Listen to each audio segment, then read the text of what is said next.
اور ویورز اب ساتھ ہی یہاں پر یہ بات بھی یاد رہے کہ یہودی کو ان کو پہلے سے ہی یہ بتا دیا گیا تھا کہ عنقریب حضرت رسول خدا جناب محمد مصطفیٰ صلی اللہ علیہ وآلہ وسلم کا اس زمین پہ ظہور ہوگا اور انہیں نبی صلی اللہ علیہ وآلہ وسلم کے ہی بتائے ہوئے راستے پہ چلنا ہے۔ تو اس بات کا ذکر انگریزی توریت کے مطابق book of Deuteronomy chapter number 18 verse number 15 جبکہ اردو زبان کی توریت کے مطابق استثنا کی کتاب باب نمبر 18 آیت نمبر 15 میں واضح طور پر موجود ہے۔ تو بس پھر حضرت امام علی بن ابی طالب نے اب اس یہودی سے یہ فرمایا کہ اے بندہ خدا، جان لو کہ 20 وہ سکے ہیں کہ جن 20 سکوں میں اللہ کے نبی یوسف علیہ السلام کو مصر کے بازار میں بیچا گیا، جبکہ 30 رمضان کے مہینے کے 30 روزے ہیں کہ جن 30 روزوں کا اجر و ثواب اس قدر زیادہ ہے کہ انسان کا دماغ اس دنیا میں ان روزوں کے اجر و ثواب کے بارے میں اندازہ لگا ہی نہیں سکتا۔ لہٰذا اسی وجہ سے روزہ دار کو اس کے روزوں کا اجر قیامت کے دن بتایا جائے گا،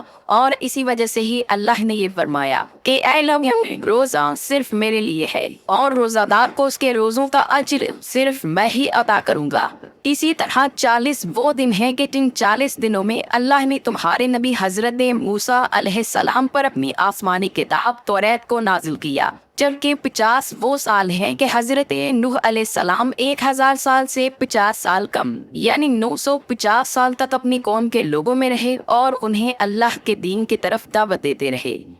ویورز، اب یہ جو 50 ہیں تو ان 50 کو سمجھنے کے لیے ہمیں قرآن میں سورہ عنکبوت کی آیت نمبر 14 کو اچھی طرح سے سمجھنا ہوگا۔ لہٰذا سب سے پہلے آپ قرآن کی اس آیت کو سنیں۔ اور ہم نے لوگوں کو ان کی قوم کی طرف بھیجا تو وہ ان میں 50 برس کم 1000 برس رہے۔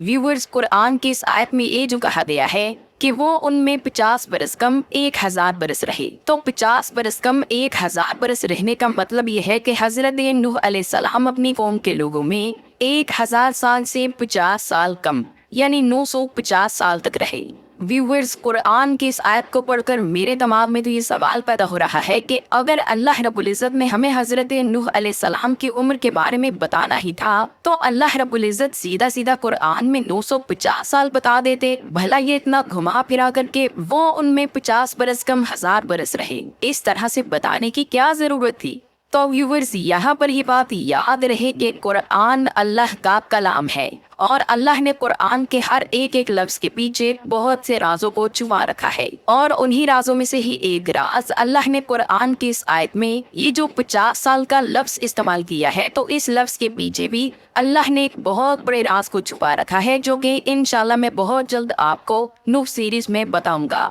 ویورز، یاد رہے ابھی اس وقت میں محمد سیریز صلی اللہ علیہ وآلہ وسلم پر کام کر رہا ہوں۔ محمد سیریز صلی اللہ علیہ وآلہ وسلم کے بعد آدم سیریز، اور پھر آدم سیریز کے بعد انشاءاللہ بہت جلد آپ کو ہمارے اسی یوٹیوب چینل پر نوح سیریز بھی دکھائی جائے گی۔ تو اسی طرح بس پھر اب حضرت امام علی بن ابی طالب نے اس یہودی سے یہ فرمایا کہ اے بندہ خدا، اب جان لو کہ 60 کفارے کے وہ روزے ہیں کہ اگر کوئی بھی مسلمان رمضان کے مہینے کا کوئی ایک روزہ نہیں رکھتا تو اس ایک روزے کو نہ رکھنے کی وجہ سے اس مسلمان کو سزا اور کفارے کے طور پر مسلسل 60 روزے رکھنا ہوں گے۔ ویورز، یاد رہے اگر کوئی بھی مسلمان رمضان کے مہینے کا روزہ جان بوجھ کر توڑ دیتا ہے یا پھر وہ روزہ چھوڑ دیتا ہے تو روزہ چھوڑنے کی سزا یا پھر کفارے کے طور پر اس مسلمان کو رمضان کے مہینے کے بعد ہر ایک چھوڑے ہوئے روزے کے بدلے میں 60 روزے رکھنا ہوں گے۔ اور اس بات کا ذکر الکافی کی حدیث نمبر 6346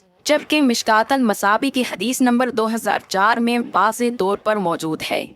بس پھر حضرت امام علی بن ابی طالب نے اب اس یہودی سے یہ فرمایا کہ اے بندہ خدا، 70 وہ لوگ ہیں کہ جو حضرت موسیٰ علیہ السلام کے ساتھ اللہ کو دیکھنے کے لیے سرزمین مصر میں موجود کوہ طور پہاڑ کے پاس پہنچے، تو جیسے ہی وہ لوگ کوہ طور پہاڑ کے پاس پہنچے اور ان لوگوں نے اللہ کو دیکھنے کے لیے پکارا تو اللہ نے اس پہاڑ پر اپنے نور کی ایک چھوٹی سی تجلی ڈالی، تو اس تجلی سے وہ پہاڑ ویسا پر پھٹ گیا اور وہ 70 لوگ مارے گئے، جبکہ حضرت موسیٰ علیہ السلام خود بے ہوش ہو گئے۔ کچھ دیر بعد جب حضرت موسیٰ علیہ السلام بے ہوشی کے عالم سے باہر نکلے تو آپ کیا دیکھتے ہیں کہ آپ کے ساتھ جو 70 لوگ تھے تو وہ سبھی کے سبھی لوگ مارے جا چکے ہیں۔ تو بس حضرت موسیٰ علیہ السلام نے اپنے دونوں ہاتھوں کو اٹھا کر اللہ سے ان 70 لوگوں کو دوبارہ زندہ کرنے کے لیے دعا کی، اور پھر اللہ نے ان 70 لوگوں کو دوبارہ زندہ کر دیا۔ اسی طرح 80 وہ لوگ ہیں کہ جو حضرت نوح علیہ السلام کے ساتھ ان کی کشتی میں سوار ہو گئے، جبکہ باقی سبھی لوگ سیلاب میں ڈوب کر مارے گئے۔ اور پھر انہی 80 لوگوں سے ہی زمین پہ انسانی زندگی کا دوبارہ پھر سے آغاز ہوا، جبکہ 90 وہ گھر ہیں کہ حضرت نوح علیہ السلام نے اللہ کے حکم پر مختلف جانوروں اور حیوانوں کو بھی سیلاب میں ڈوب جانے سے بچانے کے لیے اپنی کشتی میں ان جانوروں اور حیوانوں کے لیے 90 مختلف گھر بنائے۔ اور اے بندہ خدا، اب آخر میں یہ جان لو کہ اللہ کا قرآن میں موجود یہ حکم ہے کہ اگر کوئی بھی عورت مرد سے یا پھر کوئی مرد عورت سے زنا کرے تو سزا کے طور پر اسے 100 کوڑے مارے جائیں۔ زناکار عورت اور زناکار مرد دونوں کو 100 کوڑے لگاؤ، اور خبردار دین خدا کے معاملے میں کسی مروت کا شکار نہ ہو جانا اگر تمہارا ایمان اللہ اور روز آخرت پر ہے۔ اور اس سزا کے وقت مومنین کی ایک جماعت کو حاضر رہنا چاہیے۔ اے بندہ خدا، جان لو کہ عنقریب اس زمین میں ایک ایسا وقت آئے گا کہ جب انسان قرآن میں موجود اللہ کے اس حکم کو ٹھکرا کر نکاح کو مشکل اور زنا کو آسان بنا دے گا، اور اسی طرح کرتے کرتے انسان اپنی خواہشات کے دلدل میں ڈوب کر قرآن میں موجود اللہ کے ہر حکم کی نافرمانی کرنے لگے گا۔ بس اے بندہ خدا، جب تم یہ دیکھو کہ انسان قرآن میں موجود اللہ کے ہر حکم کی نافرمانی کر چکا ہے تو تم فوراً اللہ کے راستے کی طرف دوڑ پڑنا، اس سے پہلے کہ قیامت قائم ہو جائے۔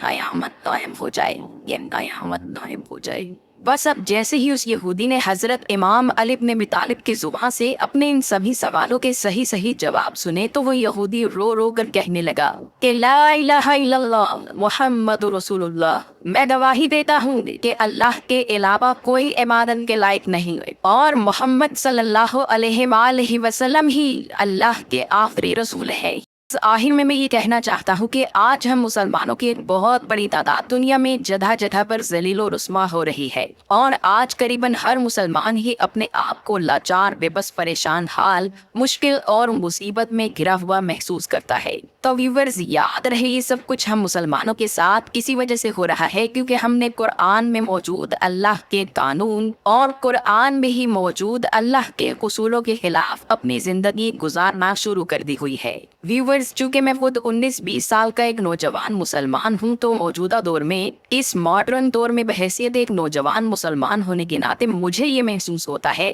کہ آج کے نوجوان مسلمانوں کے دلوں میں حضرت محمد مصطفیٰ صلی اللہ علیہ وآلہ وسلم اور اسلام کی اتنی محبت نہیں ہے کہ جتنی محبت ہر سچے مسلمان کے دل میں ہونی لازمی ہے۔ اور شاید یہ اس وجہ سے ہے کیونکہ آج کے نوجوان مسلمان اسلام اور نبی صلی اللہ علیہ وآلہ وسلم کے اس دنیا میں آنے کے مقصد کو صحیح طرح سے نہیں سمجھ پا رہے۔ لہٰذا اسی وجہ سے ویورز، میں نے کئی سالوں کی تحقیق اور ریسرچ کے بعد اپنے اسی یوٹیوب چینل پر محمد سیریز صلی اللہ علیہ وآلہ وسلم کو بنانا شروع کیا ہوا ہے۔ ویورز، اس اسلامک سیریز کو کچھ اس طرح سے بنایا جا رہا ہے کہ مسلمان تو دور، اگر کوئی ہمارا غیر مسلم بھائی بھی کھلے دماغ سے اس اسلامک سیریز کو دیکھتا ہے تو یقیناً انشاءاللہ اس کے دل میں بھی اسلام اور نبی صلی اللہ علیہ وآلہ وسلم کی محبت ضرور پیدا ہوگی۔ لہٰذا اسی وجہ سے میں اپنے تمام ویور سے یہ درخواست کرنا چاہتا ہوں کہ آپ سبھی کے سبھی لوگ اس اسلامک سیریز کو ضرور دیکھیں اور اس اسلامک سیریز کو ہمارے مسلم اور غیر مسلم دونوں بھائیوں تک ضرور پہنچائیں۔